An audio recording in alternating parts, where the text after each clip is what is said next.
Hello, Sele Takers! Tara, review tayo. So, meron tayo ditong similar past board exam problem wherein given tayo ng tatlong equation and pinapahanap sa atin yung values ng x, y, and z. So, if gusto nyo isolve ito, pause nyo muna, then balik kayo dito. Okay? So, sagutan natin. Based algebra, if we have three unknowns, we need three equations. So, basically, solvable ito. And madaming ways kung paano ito sagutan, pero ang pinakamabilis para sagutan ang problem na to is to multiply all the three equations. So, i-multiply natin sa xy, kay yz, kay zx, and syempre, yung kanilang constants are magmo-multiply din. And as we can see, pwede nating i-simplify ito. So, pagsamahin natin yung x based on properties of exponents, laws of exponent, meron tayong dalawang x, pwede natin gawing x squared.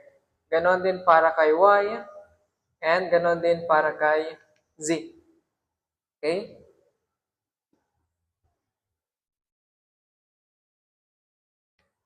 And notice, actually pwede pa natin itong i-simplify. Pwede nating ilabas yung squared. So, ang kakalabasan nito is parang ganyan.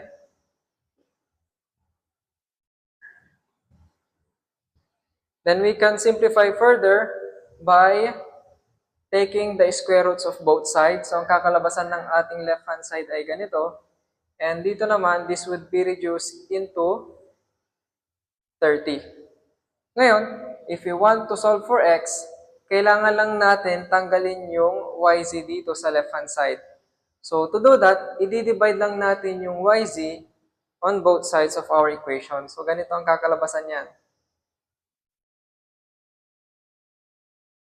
Divide lang natin si yz.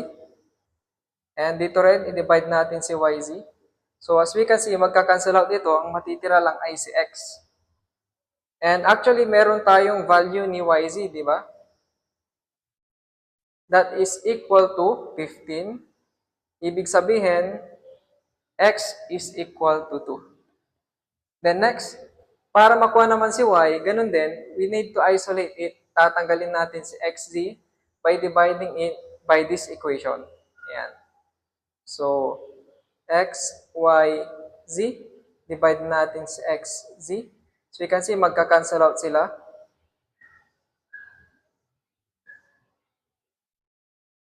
And meron tayong value ni x, z.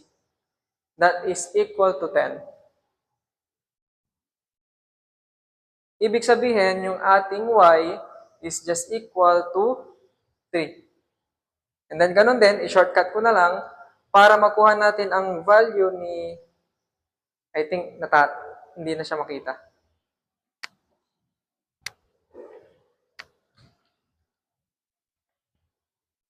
Dito na lang. So, para makuha natin yung value ni z, i-shortcut ko na lang. Ang gagawin natin is tatanggalin natin si x and y. And i-divide lang natin yung equation na yun. So, ang kakalabasan nito would be 30. So, i-divide natin sa x and y dito. So, matitira na lang si z. And may matitirang x, y dito. And xy, shortcut ko na lang din, is just equal to 6. And this would be equal to 6, 12, 18, 24, 35. Yan. So, meron na tayong value na x, y, at saka si z. See you sa susunod.